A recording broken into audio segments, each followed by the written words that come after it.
جو دھارمک املاک ہیں اس کی انتظامیہ، اس کا انتظام ان کے ہاتھوں سے ہوتا ہے، وہ اس کا مینجمنٹ کرتے ہیں۔ تو ہمیں یہ شکایت ہے کہ اس وقت میڈیا کے ذریعے بالکل غلط تصویر پیش کرنے کی کوشش کی جا رہی ہے، مظلوم کو ظالم بنا کر کوشش کی جا رہی ہے۔ صورتحال یہ ہے کہ ہماری اوقاف پر گورنمنٹ نے قبضہ کر رکھا اور تصویر ایسی بنائی جا رہی ہے کہ گویا مسلمانوں نے اس ملک کی زمین پر دوسروں کی زمین پر ناجائز قبضہ کر رکھا ہے۔ اور میں چاہتا ہوں کہ آپ لوگ اس غلط فہمی کو دور کریں۔ دیکھیے، یہ بھی کہا جاتا ہے کہ مسلمانوں کی اوقاف بڑھ رہی ہے۔ کیسے اوقاف بڑھ رہی ہے؟ مسلمان جس گاؤں میں رہتے ہوں وہاں 3 چیزیں ان کے لیے ضروری ہیں۔ ایک قبرستان ضروری ہے، ایک عیدگاہ ضروری ہے، ایک مسجد ضروری ہے۔ ان تینوں کے لیے، قبرستان کے لیے آپ 1 ایکڑ اوسطاً مان لیں، عیدگاہ کے لیے 1 ایکڑ مان لیں، مسجد کے لیے آدھی ایکڑ زمین آپ مان لیں، 2.5 ایکڑ زمین ہے۔ تو جہاں بھی مسلم آبادی بستی ہے، مسلمان اپنے روپے پیسے جمع کر کے ان تینوں چیزوں کا انتظام کرتے ہیں۔ اس کی یہ تصویر پیش کی جا رہی ہے کہ مسلمانوں کے اوقاف بڑھتے جا رہے ہیں، وہ قبضہ کر رہے ہیں۔ آپ دیکھیے آخر جو ہمارے ہندو بھائی ہیں جہاں بستے ہیں وہ اپنے مندر بناتے ہیں، وہ اپنے شمشان گھاٹ بناتے ہیں، دھرم شالہ بنتا ہے، اور ان کو حق ہے بنانے کا۔ مسلمانوں کو اس سے کوئی شکایت نہیں ہے، لیکن مسلمان جو اپنے دھارمک تقاضوں کے لیے، ضرورتوں کو پوری کرنے کے لیے جو جگہیں اپنے گاڑھے پسینے سے حاصل کرتے ہیں، ان کے بارے میں کہہ دیا جاتا ہے کہ انہوں نے اتنا وقت بڑھا دیا، اتنا قبضہ کر لیا۔ تو میری تو ایک ہی گزارش ہے، جنرل سیکریٹری صاحب بتائیں گے کہ اس کے بارے میں ہم لوگوں کا کیا موقف ہے، لیکن ہماری آپ لوگوں سے ایک ہی گزارش ہے کہ یہ جو غلط فہمی پیدا کی جا رہی ہے، مسلمان مظلوم ہیں اور ان کو ظالم بنا کر پیش کیا جا رہا ہے۔ اور یہ بھی آپ یاد رکھیں کہ ہماری لڑائی ہندو بھائیوں سے نہیں ہے، بالکل نہیں ہے۔ بہت سے ہمارے اوقاف وہ ہیں جو ہندو بھائیوں نے بھی وقت کیا ہے۔ ہماری لڑائی حکومت سے ہے، گورنمنٹ سے ہے۔ تو آپ اس غلط فہمی کو دور کرنے کی کوشش کیجیے، اور جو اس کی صحیح تصویر ہے، جو سچائی ہے، ہم امید رکھتے ہیں کہ آپ انشاءاللہ اس کو پیش کریں۔ میں آل انڈیا مسلم صلاح بورڈ کے معزز جنرل سیکریٹری صاحب سے درخواست کروں گا کہ وہ جا کے بات پیش کریں۔ دیکھیے، یہ ہمارا ملک گنگا جمنی تہذیب کا ملک ہے۔ یہ ایک گلدستہ ہے جس میں تمام تہذیبیں جنم لیتی ہیں، پروان چڑھتی ہیں، اور اس ملک میں رہنے والے مختلف مذہبوں کے ماننے والے، مختلف عقیدوں پر یقین رکھنے والے، مختلف کلچر کے ساتھ میں رہنے والے، سب ایک دوسرے کے ساتھ میں مل کر رہنا چاہتے ہیں۔ یہ ایک عام طریقہ ہے، اس ملک کی روایت ہے، اور ہم مسلمان بھی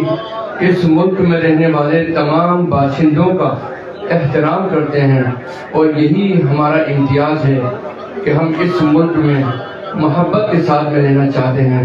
اتحاد کے ساتھ میں رہنا چاہتے ہیں، امن کے ساتھ میں رہنا چاہتے ہیں، اور اس بات کا یقین پیدا کرنا چاہتے ہیں اپنے اندر بھی اور دوسرے ساتھیوں کے اندر بھی، حکومت کو متوجہ کرتے ہوئے کہ تمام لوگوں کا احترام کرتے ہوئے ان کے مذہبی معاملات میں، ان کے تہذیبی معاملات میں کسی بھی طرح کی مداخلت نہ کریں۔ ہمارا ہندو بھائیوں سے کوئی جھگڑا نہیں ہے، ہم تمام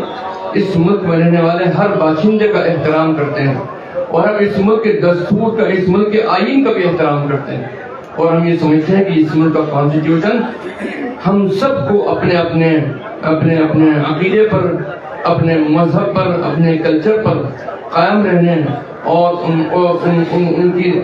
ان کی دعوت و تبلیغ سب کی اجازت دیتا ہے۔ لیکن میں آپ سے یہ بات کہنا چاہتا ہوں کہ اس وقت جو بل آیا ہے، آل انڈیا مسلم پرسنل بورڈ کا یہ سٹینڈ ہے، اور یہ موقف ہے کہ ہم اس بل کو پوری طریقے سے نکارتے ہیں اور پورے طریقے سے ریجیکٹ کرتے ہیں، اور ہم جوائنٹ پارلیمانی کمیٹی کو JPC کو ہم اپنا سبمیشن دیں گے اور پورے وضاحت کے ساتھ میں قانون کے دائرے میں رہتے ہوئے دیں گے، اور اس یقین کے ساتھ میں ہم دینا چاہتے ہیں کہ حکومت اس ملک کی بھلائی میں، اس ملک کی جمہوریت کی بقا کے لیے، اس ملک کے انٹرسٹ میں ہے یہ بات کہ حکومت یہ بل واپس لے لیں۔ یہ ایک کالے قانون والا بل ہے، یہ جس کو ہم کالا قانون والا بل کہہ سکتے ہیں۔ ہمیں یقین ہے کہ حکومت ہمارے عقیدے کا، ہماری تہذیب کا، ہماری قربانیوں کا، اور ہم اس ملک کے ذرے ذرے سے پیار کرتے ہیں۔ اس ملک کا ذرہ ذرہ اس جنگ آزادی میں ہمارے خون جگر سے سینچا ہوا ہے۔ یہ اس ملک کا ایک چپے میں ہمارا خون جگر شامل ہے۔ تو میں اس بات کا مطالبہ کرتا ہوں حکومت سے کہ حکومت کے لیے بھی اسی میں بھلائی ہے کہ وہ سماجی انصاف اور سوشل جسٹس سے کام لیتے ہوئے اور سماجی نیائے سے کام لیتے ہوئے اس بل کو واپس لے لیں، اور ہم حکومت کے اگر ہماری ڈیمانڈ کو قبول کرتی ہے تو ہم اس بات کی امید کرتے ہیں کہ حکومت کے اس فیصلے سے ہم اتفاق کریں گے۔ لیکن اگر حکومت ہماری اس بات کو نہیں مانتی ہے تو ہم قانون کے دائرے میں رہ کر، کانسٹیٹیوشن کے دائرے میں رہتے ہوئے، اور کبھی بھی قانون اپنے ہاتھ میں نہیں لیں گے، لیکن ہندوستان کے دستور نے، ہندوستان کے قانون نے جس حد تک بھی ہم کو اپنا احتجاج درج کرنے کی اجازت دی ہے، ہم ضرور اس ملک میں اپنا احتجاج درج کروائیں گے اور حکومت پر پریشر بنائیں گے کہ حکومت اس قانون کو واپس لے۔ اور میں اپنے ہندو بھائیوں سے بھی یہ بات کہتا ہوں کہ یہ ہمارا دھارمک معاملہ ہے، اس میں وہ ہمارا سپورٹ کریں، اور ہم جس طریقے سے ہر ایک انصاف پسند قوم ہمیشہ انصاف کے ترازو کو ہاتھ میں لے کر اس بات کو سپورٹ کرتی ہے کہ جو حق ہے اس کا سپورٹ کریں اور جو غلط ہے اس کو سپورٹ نہ کریں۔ اس لیے ہم تمام اس ملک میں رہنے والے بھائیوں سے، باشندوں سے بھی ہم یہ امید کرتے ہیں کہ وہ ہماری اس ڈیمانڈ کے لیے جو ہم حکومت سے کر رہے ہیں ضرور سپورٹ کریں گے۔ اور اسی کے ساتھ ساتھ ہم آل انڈیا مسلم پرسنل لا بورڈ کے تمام ممبران سے یہ اپیل کرتے ہیں کہ وہ اپنا جو ای میل کا سلسلہ ہے اس کو جاری رکھیں، اور جو پیغام مسلم پرسنل لا بورڈ نے دیا ہے کہ شانتی قائم رکھتے ہوئے، امن قائم رکھتے ہوئے، اتحاد قائم رکھتے ہوئے